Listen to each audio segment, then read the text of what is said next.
The Dust Enforcer. Pazuzu, the Sumero-Assyrian demon of epidemics, the southwestern desert wind, is an occultural operative of the zero-informatic abomination, or dust. Equals 100 equals no god, and possibly the most awe-inspiring cultist of Tellurian dustism in ancient Mesopotamia. For wind is truly the high acolyte of dust, as well as being the dust enforcer. In his notes on relicology, Parsani put forward Pazuzu as a schematic diagram of the Middle Eastern population and its peculiarities. Pazuzu specializes in scavenging the stratified Earth and its biosphere in the form of dust, which then is uplinked to alien currents flowing in the universe. These combinations of dryness and wetness are carried back to Earth to disseminate disease. According to the Assyrian axis of evil against evil, Pazuzu, the demon, feeds on dust, which is kabbalistically equal to no god, equals 100. Pazuzu scavenges the surface biosphere of Earth as dust clouds or inorganic bacterial relics, then conducting them to xenochemical hydrocurrents, or what in ancient Greece was called cosmic wetness, hydrochemical singularities. This is why Pazuzu is associated with the emergence of plagues. Pazuzu then carries the plagues back to the surface biosphere in the guise of dust soups, arid floods, messy rains, unheard of epidemics, and zero-informatic communications, which usually manifest in the form of demonic possession. The Exorcist. This process of dust scavenging and plague engineering takes the form of an accelerating non-Aristotelian spiral or cycle when the terrestrial hygiene industry incrementally spreads more anti-pest agents and overproduces defense mechanisms to ward off plagues, which once again are scavenged by Pazuzu's pest industry. In this sense, the accelerated rate of resistance ironically intensifies the emergence of plagues and dust floods, speeding the journey of plagues back to the surface biosphere. When it comes to recollecting all that exists as dust, there is no need to be fastidious. The horror of Pazuzu is usually embodied as a winged bipedal human-like beast with talons instead of feet and a head concretized through an almost fleshless dog or lion skull. The long reptilian penis of Pazuzu, a pest-seeding machine or a disseminator, according to glossaries of epidemiology, is a later pestilential modification to its body, which strangely has 2 pairs of wings instead of 1, as if 2 wings are not adequate for its missions. Pazuzu is also visualized with the right hand upward and the left hand downward, heralding the pest cycle of dust, whose axis is a double flight, Pazuzu's tetra-winged body, or a ferocious interdimensional line of flight, Deleuze and Guattari, from the earth to without, and from within to the earth, the tactical line of the zero-informatic abomination, dust, and the traffic zone of its bacterial data. Pazuzu exhibits several morphological anomalies and peculiarities, which separate him from other Akkadian, Babylonian, and Assyrian demons. According to the first excavated bronze statue of Pazuzu, Iraq, post-Paleolithic era, 800 to 600 BC, these morphological features include extremely thin legs, bearing an unusually skinny torso. Chest bones are clearly visible, as if it suffers anorexia or fatigue. A body struck by famine and carrying its ailing flesh with difficulty. Its wasting body narrates the cyclical desert famine of the Middle East, accompanied by vast locust swarms as vehicles of desolation, and other pestilential omens. If the body of Beelzebub insinuates a legion of flies, with their perverse collective enthusiasm to come together over a fresh deliquescing carrion or yellowish lump of excrement. Pazuzu's anthropo-insectoid body bears the black humor of all bodies it overruns, strips naked of flesh, all the bodies chewed and peeled off by a sky-blackening swarm of locusts, by the hurtling body of Pazuzu, dehydrated and reduced to a twisted spectre of bone and wrinkled skin. Make yourself many like the locust. Make yourself many like the swarming locusts. 4 wings instead of 2. The wings seem to be feathered. Later statuettes confirm this hypothesis. The feathers become visible as remiges, the powerful flight feathers which provide the main propulsive force during the powered flight of the rapax bird, and emphasize a demonic lust for flying, for speed and migration. Such wings engineer a flight corresponding to desert whirlwinds, dust devils, and other meteorological phenomena of deserts which are believed to have been created by Anzu, the beast of flight, who stole the tablet of destiny and eventually was slain by Ninurta.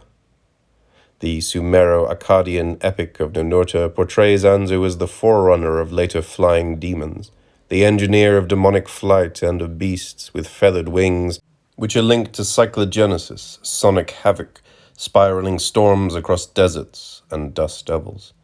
These 4 wings render the demon a perfect vehicle for carrying pestilential particles, namtar, and delivering them to their destination without delay, always promptly on time. A snake-headed penis, a pest-fertilizing machine which confirms Pazuzu's kinship with Humbaba, Kombabos, the guardian of cedar forests and the city of gods, who was defeated and killed by Gilgamesh and Enkidu. Humbaba has the same reptilian phallus and is believed to be the son or brother of Pazuzu. Both Humbaba and Pazuzu are able to reflect a prognosticated future of each individual. Humbaba's labyrinthine face, with unicursal human entrails as the beard, recalls the early art of haruspicy, divination using the liver or entrails, in ancient Mesopotamian cultures, later developed by the Etruscans. Pazuzu, as the demon of the southwest wind, is associated with Ramali, an Arabic word for communication with other worlds and eons, through patterns on pebbles and desert sand. His roaring flight introduces rhythmic ripples as crypto-vermiform parasites upon dunes, which cumulate transiently as short-term inorganic memories of desert winds. Then, ripples and other intermittent patterns can be deciphered as runic alphabets of epidemic journeys and plague propagations aerated by desert winds and narrated on sand. Abdul al-Hazred, as an adept Ramal, sand sorcerer, probably wrote al-Lazif through the dust-infested language of Pazuzu, who constantly enriches its howls with pest spores in order to expand the hallucinatory space of progressive arid diseases. A dignitary's beard, bringing Pazuzu into the fold of evil against evil, and making of him an apotropaic character. Pazuzu, like other demons who belong to the axis of evil against evil, for example Ugalu, can simultaneously spread terminal plagues and cure certain maladies. According to the Assyrian axis of evil against evil, every human is constantly a puppet of demons, suspended from the labyrinth of their strings. During illnesses, witch doctors attempt to repel hostile demons from the patient and summon a protected demon to possess the sick person. Pazuzu is among the chosen demons, one who could even pass the last guardian Lamasu, or the repellent of evil. A Pazuzu demon guards the niche in the bathroom of Ashurbanipal's palace at Nineveh, Iraq. An almost fleshless head that cannot be distinguished clearly, Pazuzu's head diagrams the metamorphosis of 3 carnivorous animals frequently appearing in the Babylonian, Assyrian pandemonium: the rabid dog, the shogal, jackal, and the kaftar, hyena. Ibn Hamidani, in his book Ajaib Name, the Book of Marvels, calls Kaftar a terrible beast. The hyena, from an Afro-Asiatic lineage, is possibly the most cursed, obscene, and lewd animal in Mesopotamian folklore. Ibn Hamidani tells horrifying stories about this desert beast who has sex with its prey while devouring it. The hyena emits high-pitched, cacophonic cries of mirth, enough to drive a lone desert traveler mad. Rabid dogs are the spawns of Abzu, abyss, and the shogal, or jackal, connects Pazuzu to the Egyptian Anubis and the dead. Note: Vising the Lawyer, 10. Bazaar, Gulechstone, Tashlik, 1040. Hagia Sophia, 12. Shouldn't forget the flashcard. Rami, 1. Lunch and meeting Z or his brother. End note. See screen for the Pazuzu demon and the Ugalu demon. The face is of limited relevance for a rigorous archaeological investigation into the demonic. Even the most distorted, disfigured, and grotesque faces cannot be identified as evidence of a demon, xenoagent.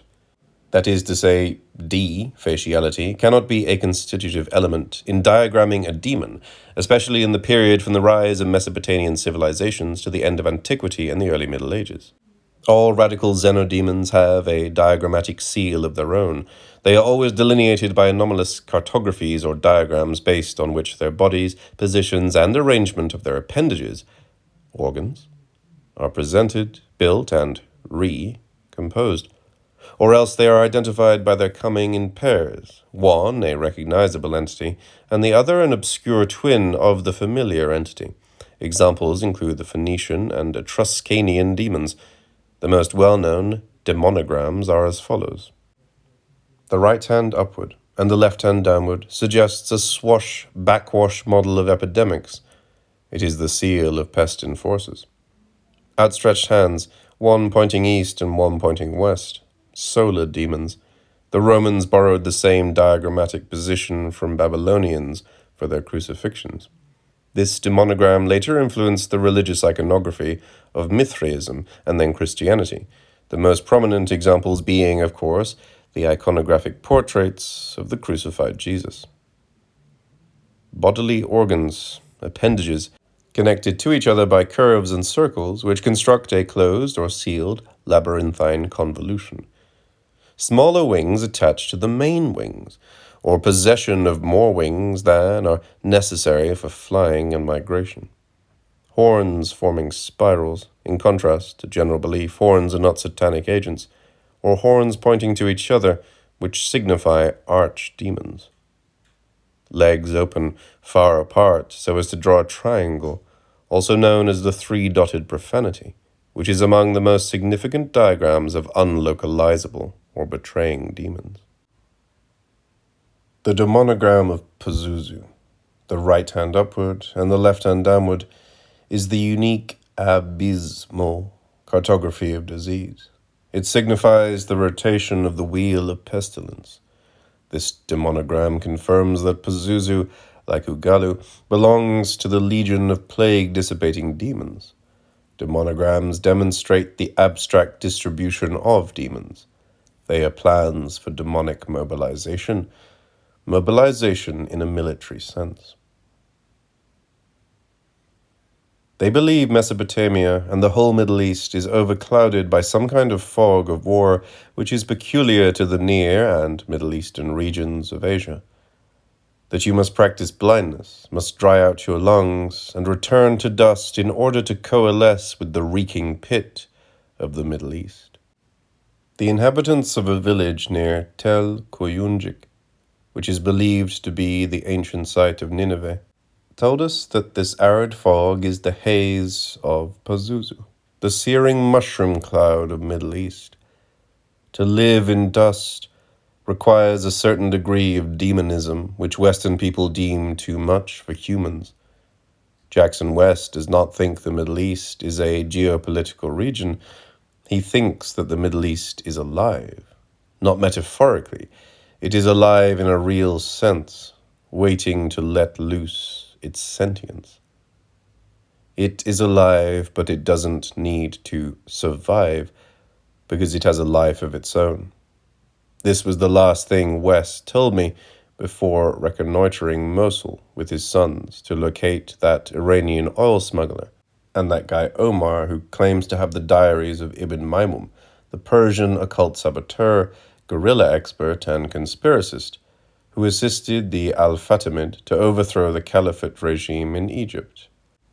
First Lieutenant Ali Osa, U.S. 1st Battalion, 41st Infantry Regiment.